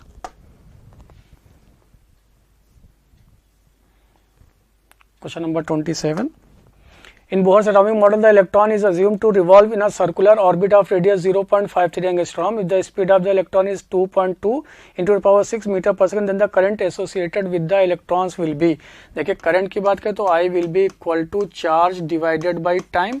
तो यहाँ पे लिखे चार्ज और टाइम को लिख सकते हैं QV divided by 2 pi R के बराबर। तो I will be equal to, और यहाँ पे बोला गया कि स्पीड दे रखा है, speed of the electron is 2.2 into 10 to power 6 सारी वैल्यूज दे रखा है। इलेक्ट्रॉन है तो इसका चार्ज लिखे तो 1.6 10 to the power -19 into velocity आ गया 2.2 into 10 to the power 6 metre per second. और ये वैल्यू दे रखा है 2 इंटू पाई 3.14 इंटू रेडियस है 0.53 एंगस्ट्रॉम, तो 10 टू द पावर -10। इन सारी वैल्यूज को यहाँ पे पुट करके सॉल्व किए तो वैल्यूज आ गया आपके पास 1.06 into 10 to the power -3 ampere. तो ऑप्शन दिखा आपको यहाँ पे first. Next question number 28। If an electron is moving in the nth orbit the hydrogen atom, then the velocity Vn for the nth orbit is given as। तो जानते हैं हम लोग velocity for in case of Bohr's model C/137 Z divided by n। तो velocity inversely proportional to 1/n दिखा, तो option आ गया आपके पास 3। Next question number 29। As per given figure A, B and C are the second, third and fourth excited state. ये second है तो इसको लिखेंगे यहाँ पे n की वैल्यू हो गया 3, ये थर्ड है तो n का वैल्यू 4, ये हो गया n का वैल्यू 5। तो यहाँ पे लिख लिया फोर्थ एक्साइटेड स्टेट है। Find hydrogen atom respectively if the ratio of the wavelength lambda 1 lambda 2 81/7n, then the value of n will be equal to। देखिए कि यहाँ पे 1/λ1 लिखा जाए will be equal to r times of 1/n1 square, that is n1 का मतलब 3 का square minus n2 का स्क्वायर का मतलब 4 का स्क्वायर। तो यहाँ से 1/λ1 का वैल्यू आ गया r, ये हो गया 1/9 माइनस 1/16। तो ये वैल्यू आपको मिल गया λ1 equal to 16 into 9 divided by 7 R के बराबर। इक्वेशन 1 लिखे। सिमिलरली ऐसे λ2 लिख सकते हैं तो 1/λ2 का वैल्यू हो जाएगा अगेन R1 डिवाइडेड बाई ये हो गया 16 माइनस 1/5 का मतलब 25 हो गया। तो ये वैल्यू आपको दिखा 25 यानी 9R divided by 16 into 25 that is 1/λ2। तो λ2 का वैल्यू आ गया 16 इंटू 25 डिवाइडेड बाई 9r। अब इन दोनों की वैल्यूज को डिवाइड कर दिया तो lambda 1 by lambda 2 according to question lambda 1 by lambda 2, lambda 1 का वैल्यू आ गया 16 into 9 divided by 7r divided by 16 into 25 divided by 9r। तो 16 कट हो गया तो इसको ऊपर लेके चले गए तो ये हो गया, r से r भी कट हो गया तो ये 81 डिवाइडेड बाई 7 इंटू 25 कंपेयर किए तो यहाँ पे ये वैल्यू दे रखा है आपको 81 डिवाइडेड बाई 7 इंटू एन, तो n का वैल्यू आ गया 25 के बराबर, तो ऑप्शन 4। नेक्स्ट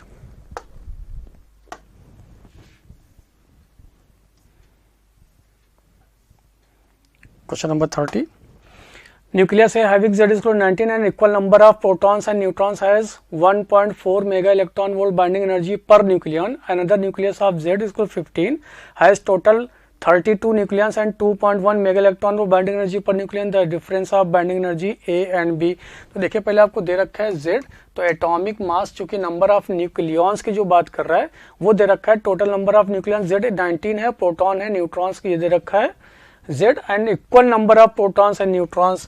तो देखिए फर्स्ट वाले केस में अगर हम लोग A के लिए बात करें, यहाँ पे A वाले के लिए, तो for A Z is equal to small n number of proton will be equal to, वो दे रखा है आपको 19। अगर ये दोनों 19 दे रखा है तो क्या यहाँ से एटॉमिक मास पता कर सकते हैं आप, एटॉमिक मास जो कि नंबर ऑफ न्यूक्लियॉन्स के बराबर होता है, तो Z प्लस n के बराबर, तो दोनों है 19 प्लस 19, तो ये हो गया 38 के बराबर A के लिए। और वहीं पे न्यूक्लियस B के लिए बात करें तो B के लिए Z दे रखा है, टोटल नंबर ऑफ न्यूक्लियॉन्स इतना है, तो क्या पहले नंबर ऑफ ये टोटल न्यूक्लियॉन्स मिल गया 32, तो B के लिए यही एटॉमिक मास की बात करें तो ये वैल्यू आ गया आपके पास 32 के बराबर, जो कि न्यूक्लियॉन्स दे रखा आपको number of nucleons.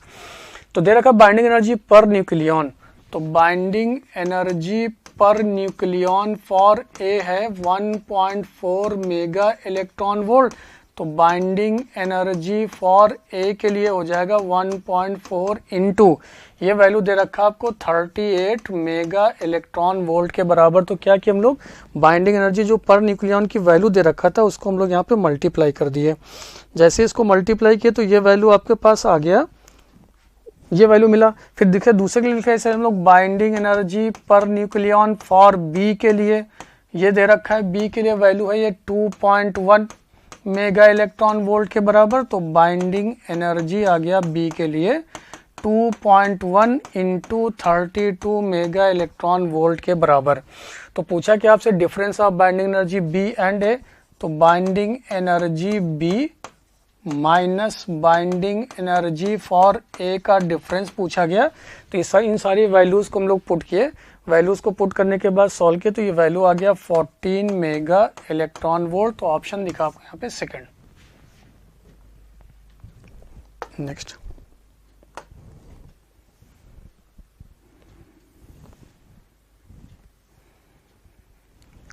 question number 31. A nucleus disintegrates into two smaller parts which have their velocities in the ratio 8:27. The ratio of their nuclear size will be x/2। तो ये दे रखा है, देखिए यहाँ पे पहला दे रखा है कि मोमेंटम p इनिशियल बराबर हो जाएगा p फाइनल। तो मोमेंटम की बात करें तो क्या लिख सकते हैं यहाँ पे m1v1 is equal to m2 into v2। तो यहाँ से रिजल्ट आ गया आपके पास m1 बाई m2 will be equal to v2 by v1, जो कि यहाँ पे हो जाएगा 27 डिवाइडेड बाई 8। ये क्वेश्चन नंबर 1 से दे रखा है। जानते हैं हम लोग किसी भी न्यूक्लियर जब डिसइंटीग्रेट होता है तो उसका डेंसिटी क्या होता है, कांस्टेंट, और डेंसिटी को आप लिख क्या सकते हैं मास बाई वॉल्यूम, तो 4/3 पाई आर क्यूब का रेशियो होगा वो कांस्टेंट होगा, यानी कि यहाँ से m1 divided by m2 will be equal to r1 divided by r2 का होल क्यूब, और m1 डिवाइडेड बाई m2 आपको दे रखा है 27 डिवाइडेड बाई 8। तो क्या यहाँ से r1 डिवाइडेड बाई r2 की बात करें तो ये 3 डिवाइडेड बाई 2 का होल क्यूब, और यहाँ से ये इसका होल क्यूब, तो यहाँ से ये वैल्यूज कट हो गया, तो r1 डिवाइडेड बाई r2 का वैल्यू आ गया दैट इज 3/2, क्योंकि ये वैल्यू आपको दे रखा है यहाँ पे, ये यहाँ पे क्यूब दे रखा है, ठीक है, ये वैल्यूज क्यूब के बराबर होगा होल क्यूब, तो ये आ गया 3/2। और यही वैल्यू दे रखा है किसके बराबर, x/2 के बराबर, तो x का वैल्यू यहाँ से आ गया 3 के बराबर, तो ऑप्शन दिखा आपको यहाँ पे 4। Next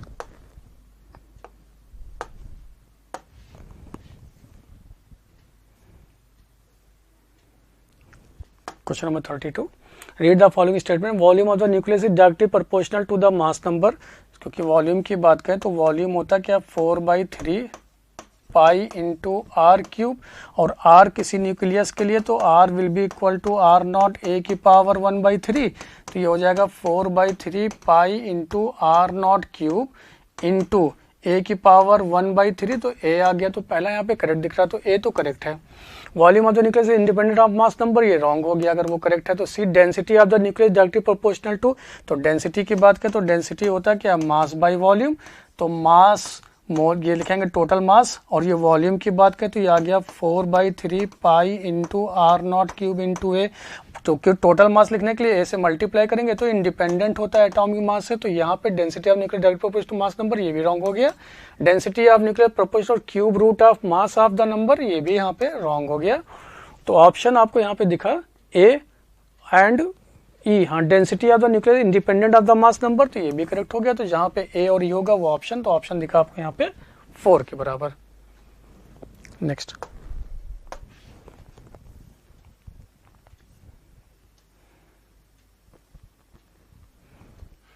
Question number 33. In a hydrogen atom, the electron makes a transition from n plus 2th level to the nth level if n greater than 2 the frequency of the radiation emitted is proportional to। तो देखिए पहले अगर हम यहाँ पे lambda की बात करें तो lambda will be equal to hydrogen atom बोला गया तो z का वैल्यू 1 हो गया, तो 1 बाई यहाँ पे बोला गया n और n+1, तो n square minus of n+2 का होल स्क्वायर, ऐसा लिख लिया। सिंस v इक्वल टू जानते हैं f लैम्डा के बराबर, तो f will be equal to यहाँ पे मिलेगा आपको c बाई लैम्डा, तो f equal to c by lambda speed of light के बराबर, और c का यहाँ पे वैल्यू लिख रहे हैं, तो ये वैल्यू हो गया r into c into 1 by n square minus 1 upon n+2 का होल स्क्वायर। इसको और रीअरेंज किए, ये हो गया r इंटू सी, ये हो जाएगा n square plus 4 plus 2n के बराबर, क्रॉस मल्टीप्लाई कर लिए इंटू 2 इंटू 2n, तो 4n हो जाएगा minus of n square divided by n into n+2 का होल स्क्वायर, ऐसा लिख लिए। देखिए n स्क्वायर से n स्क्वायर कट हो गया, इसकी वैल्यूज को और सही से लिखे तो r इंटू सी, यहाँ से अगर आप 4 कॉमन ले रहे तो ब्रैकेट में आ गया n+1 डिवाइडेड बाई, ये रिजल्ट आ गया आपके पास n स्क्वायर, और यहाँ से भी n स्क्वायर कॉमन ले लेंगे तो ये बचेगा n+2 का होल स्क्वायर, ऐसा कुछ रिजल्ट आया आपके पास।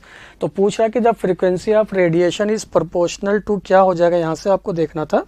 तो देखिए अगर यहाँ पे हम लोग n कॉमन ले लें यहाँ से, तो ये लिख सकते हैं r इंटू सी, अगर यहाँ से n कॉमन ले तो ये आ जाएगा n into 4 divided by 1+1 by n divided by, यहाँ से n कॉमन लेंगे तो n की पावर 4 हो जाएगा, तो ये 1 प्लस 2 बाई n, एक सेकंड इसको फिर से लिख ले रहे हैं, ये हो जाएगा कॉमन लेने के बाद में ये वैल्यूज आप लिखेंगे।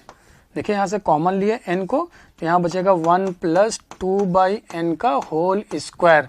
तो कह रहा कि n का वैल्यू ग्रेटर देन 2 है, तो यहाँ से इसकी वैल्यूज को लिख सकते हैं frequency proportional to n divided by n की पावर 4, तो inversely proportional to n cube, तो ऑप्शन दिखा आपको यहाँ पे first. Next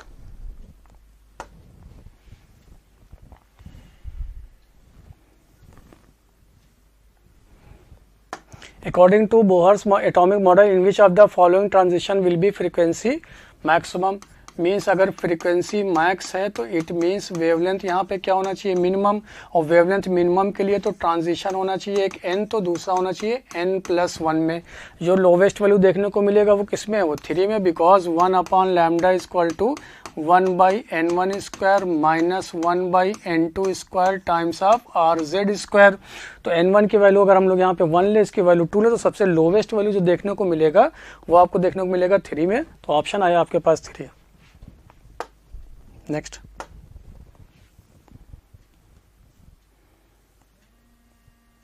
question number 35, The radius of electrons fourth stationary orbit in Bohr's atom is r. The radius of sixth orbit will be, देखिए अगर हम लोग रेडियस की बात करें तो r will be equal to 0.529 n square divided by z लिख सकते हैं। तो यहाँ से r1 divided by r2 will be equal to n1 divided by n2 का होल स्क्वायर। तो फर्स्ट केस में यहाँ देखने को मिल रहा है ये 4th है, सेकंड केस में ये वैल्यू है 6 के बराबर का होल स्क्वायर। तो क्या इसको 2/3 का होल स्क्वायर लिख सकते हैं। तो that is will be equal to 4 divided by ये हो गया 9। तो R2 का वैल्यू हो जाएगा यहाँ से, अगर R1 का वैल्यू यहाँ पे कैपिटल R देखकर तो capital R divided by R2 will be equal to 4 divided by 9। तो R2 will be equal to 9/4 of R। तो ऑप्शन आपको दिखा यहाँ पे 3 के बराबर। नेक्स्ट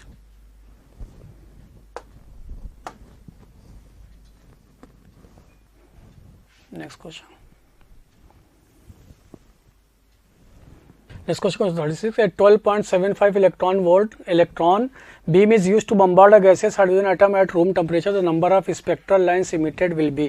तो पहले देखिए हम लोग ये पता कर लें कि अगर यहाँ पे ग्राउंड स्टेट से तो delta is equal to 1 minus 1/n square. तो ये वैल्यूज कितना आएगा ये पता कर लेना है। तो 12.75 किसकी वैल्यूज पता करेंगे हम लोग, नंबर ऑफ यहाँ पे इसकी बात कर रहे हैं स्मॉल n का, कि नंबर ऑफ यहाँ पे ऑर्बिट्स कितना होगा इस पर्टिकुलर एनर्जी के लिए। तो 1 माइनस 1/n स्क्वायर, लेकिन क्या यहाँ पे ये 13.6 होता है तो 13.6 लिख लिया। तो ये आ गया 1 minus 1/n square is equal to 12.75 divided by 13.6। तो ये आ जाएगा 15 डिवाइडेड बाई 16। तो ये वैल्यूज यहाँ पे आ गया 1 minus 15 divided by 16 equal to 1/n square. तो यहाँ से आ जाएगा 1/16 इक्वल टू 1/n स्क्वायर। तो n का वैल्यू यहाँ से आ गया 4। अगर ये ग्राउंड स्टेट में है तो number of spectral lines capital N will be equal to n minus 1 divided by 2 will be equal to 4 minus 1 divided by 2। तो ये हो गया 2 इंटू यहाँ पे 3 के बराबर। तो नंबर ऑफ स्पेक्ट्रल लाइंस आया 6। तो ऑप्शन दिखा आपको यहाँ पे second. Next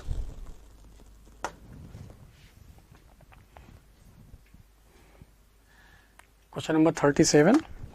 An alpha nucleus of energy half mv square bombards a heavy nuclear target of charge Zd, then the distance of closest approach। यानी ये कुछ ऐसा है कि यहाँ पे इसका यहाँ पे न्यूक्लियर चार्ज दे रखा है Zd के बराबर, एक यहाँ पे अल्फा पार्टिकल तो 2He4 को बम्बार्ड कराया गया हाईलाइट काइनेटिक एनर्जी से। तो मान लेते ये इसके पास आके रिटर्न हो गया इस वाले पॉइंट पे, क्योंकि तभी मिलेगा आपको डिस्टेंस ऑफ क्लोजेस्ट अप्रोच जिसको R0 लिख रहे हैं यहाँ पे। इसके पास एनर्जी दे रखा है काइनेटिक एनर्जी के टर्म में।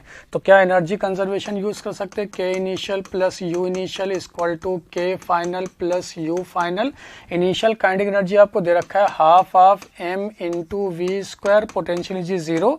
जब यहाँ पे क्लोजेस्ट अप्रोच पे होगा मोमेंट्री इसको रुकना होगा तो K फाइनल की वैल्यू 0, तब उस केस में लिखते हैं हम लोग K Q1 Q2 divided by R। चूंकि हम लोग लेंगे पोटेंशियल एनर्जी तो अल्फा पार्टिकल है, तो अल्फा पार्टिकल के पास चार्ज यहाँ पे लिखेंगे 4e के बराबर, सॉरी 2e के बराबर। Charge of alpha particle will be equal to 2e के बराबर। तो 2 इंटू इलेक्ट्रॉनिक चार्ज और ये दे रखा आपको Ze divided by 4 pi epsilon not into R0। और R0 का वैल्यू यहाँ पे है closest approach.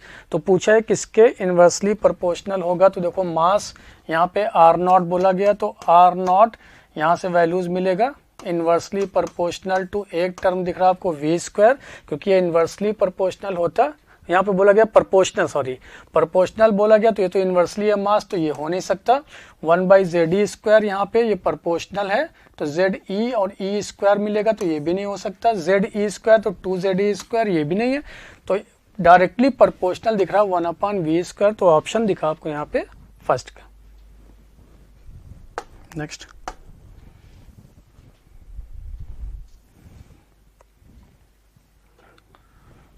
Question number 38. One main scale division of vernier caliper is a/2 centimeter and another division of the vernier scale coincide with n-1 division of main scale। मतलब NVSD coincide किया n-1 of MSD से, तो 1 VSD पता किया यहाँ पे, तो n-1 divided by n of MSD। तो least count of the vernier caliper will be equal to 1 MSD minus of 1 VSD का वैल्यू।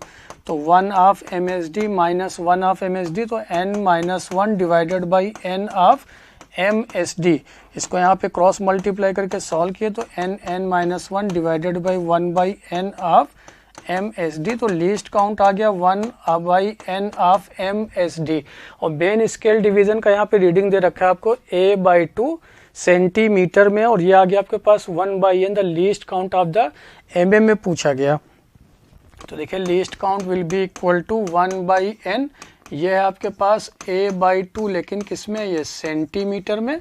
इसको mm में कन्वर्ट करने के लिए तो 10a डिवाइडेड बाई 2n, ये आ गया mm में। इसको और सॉल्व किए तो ये आ गया 5a divided by n mm के बराबर। तो ऑप्शन दिखा आपको यहाँ पे सेकंड।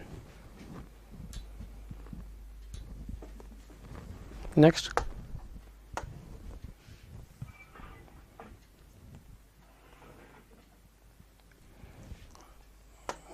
list based question.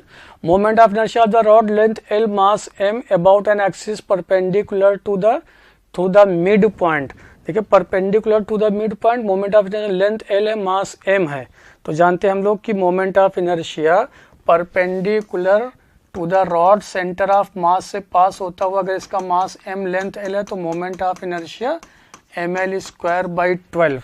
तो फर्स्ट का होना चाहिए यहाँ पे 3, तो a का होना चाहिए 3, ए का 3 जहां दिखेगा वो ऑप्शन है। Moment of inertia of the rod, length L, mass 2m, about an axis to the rod passing through one of its end. तो एंड के लिए बात करते तो ml स्क्वायर बाई 3 होता है, लेकिन यहाँ पे चूंकि मास दे रखा आपको 2m, लेंथ है L स्क्वायर डिवाइडेड बाई 3, तो 2m L square divided by 3, तो b का दिखा आपको यहाँ पे 4। थर्ड की बात की moment of inertia of the rod, mass 2m है, लेंथ ये है, passing through the its end. Again इस एंड पे बात किया तो moment of inertia from the end will be equal to mass, इस बार m है, और लेंथ दे रखा आपको 2l का स्क्वायर डिवाइडेड बाई 3, तो ये हो जाएगा 4ml square divided by 3, 4ml square divided by 3। तो यहाँ पे c का दिखा आपको सेकंड, तो a का थर्ड, b का 4, c का सेकंड। तो ऑप्शन आपको यहाँ पे देख लेते हैं। देखिए ए का थर्ड, बी का 4, सी का सेकंड, डी का फर्स्ट, तो ऑप्शन हो गया आपका यहाँ पे 4। Next,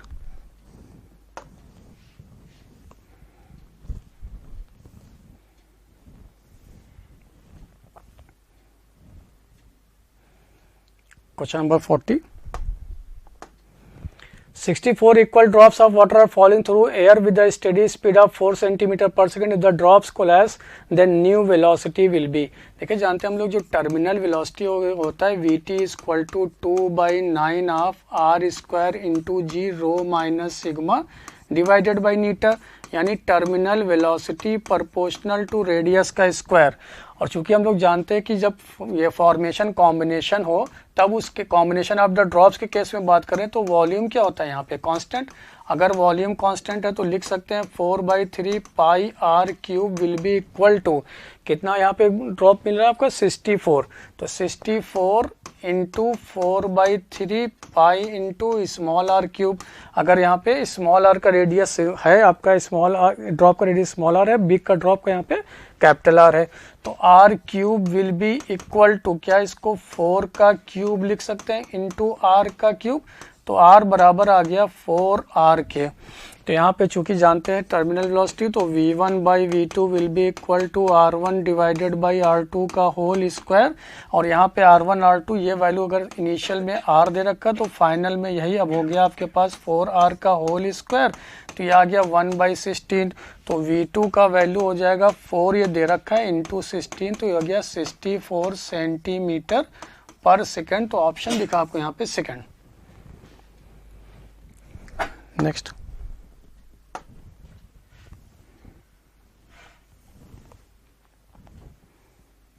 question number 41। The pressure P and temperature T relationship for an ideal gas obeys the equation Pt की power 4 constant, the volume expansion coefficient of the gas. पहले volume expansion की बात कर लें तो गामा V इक्वल टू, इसको बोलते हैं gamma V equal to 1/V times of delta V by delta T। ये लिखना होगा यहाँ पे वॉल्यूम एक्सपेंशन का ये फार्मूला। तो चूंकि यहाँ पे दे रखा है P इंटू टी की पावर 4 बराबर कांस्टेंट, तो PV इक्वल टू nRT से तो प्रेशर को यहाँ पे रिप्लेस कर ले, चूंकि हम लोग को वॉल्यूम लेकर आना है तो प्रेशर की जगह पे लिख सकते हैं RT divided by V into t की पावर 4 इक्वल टू कांस्टेंट। तो क्या दिखा आपको यहाँ से t की power 5 divided by v equal to constant, यानी v प्रोपोर्शनल हो गया t की पावर 5 के। अगर आप इसको डिफ्रेंशिएट करें तो dv by dt will be equal to 5 into t to the power 4 के यहाँ पे कांस्टेंट दिखे प्रोपोर्शनल। तो गामा v की बात करें तो gamma v will be equal to 1 upon v into d by dt का वैल्यू 1 अपान v की वैल्यू की यहाँ पे बात करें तो v किसके प्रोपोर्शनल है, v हो जाएगा यहाँ पे 1 अपान टी की पावर 5 और ये वैल्यू आ गया आपके पास 5 इंटू टी की पावर 4, तो ये आ गया 5 बाई टी के बराबर गामा v। तो ऑप्शन दिखा आपको यहाँ पे फर्स्ट।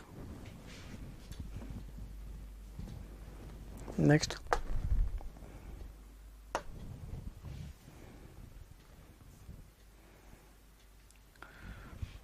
Question number 42.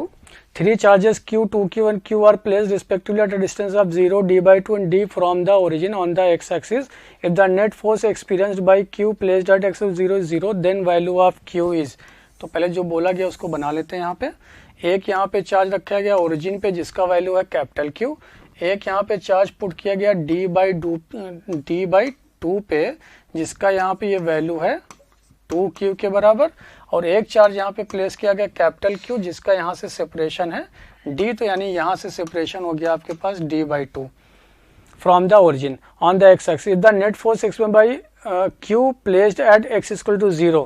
तो इस वाले चार्ज पे अगर नेट फोर्स 0 है तो इसके ऊपर नेट फोर्स कौन कौन एक्ट करेगा, तो F1 equal to F2, because surrounding में दोनों चार्ज हैं तो ये दोनों चार्ज इसके ऊपर फोर्स एक्ट करेगा। तो पहला लिखे हम लोग K times of Q1 into Q2 divided by d by 2 का whole square will be equal to K times of Q1 into Q2 divided by d का स्क्वायर। तो यहाँ से ये वैल्यू आ गया आपके पास, ये हो गया 4, ये ऊपर चला गया तो 8 हो गया, तो 8 इंटू Q के बराबर KQ कट हो गया इक्वल टू यहाँ पे क्या बचा आपके पास Q। तो ये वैल्यू आ गया स्मॉल q पूछा गया, then value of small q, तो small q will be equal to capital Q divided by 8। दूसरी बात जानते हैं अगर इस पे नेट फोर्स की बात करें तो सराउंडिंग में एक चार्ज इसके पास होना चाहिए निगेटिव, क्योंकि अगर ये इसको अट्रैक्ट करेगा तो ये वाला इसको क्या करे, रिपेल करे। अगर इस वाले फोर्स को F1 लिख रहे हैं तो इस वाले फोर्स को F2 लिख रहे हैं, तो पोलैरिटी यहाँ पे निगेटिव, तो ऑप्शन दिखा आपको यहाँ पे first. Next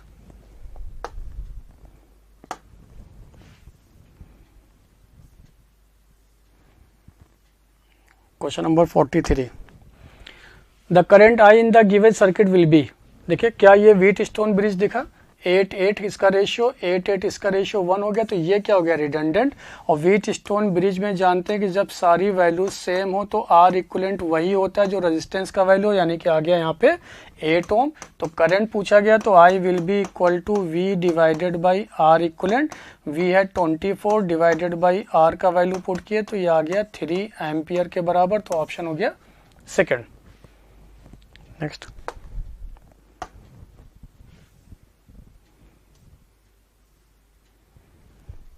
Question number 44.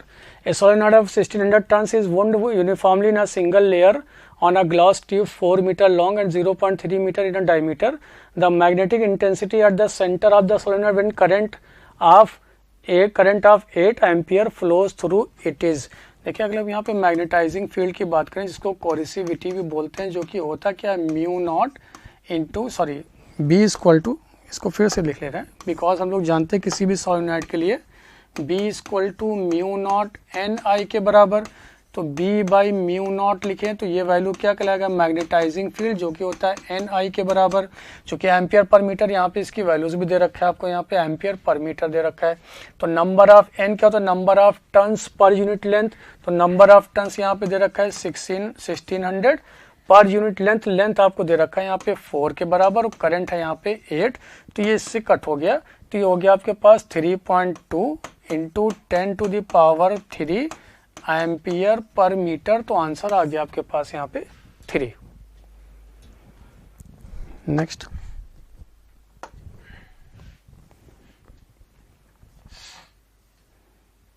Question number 45.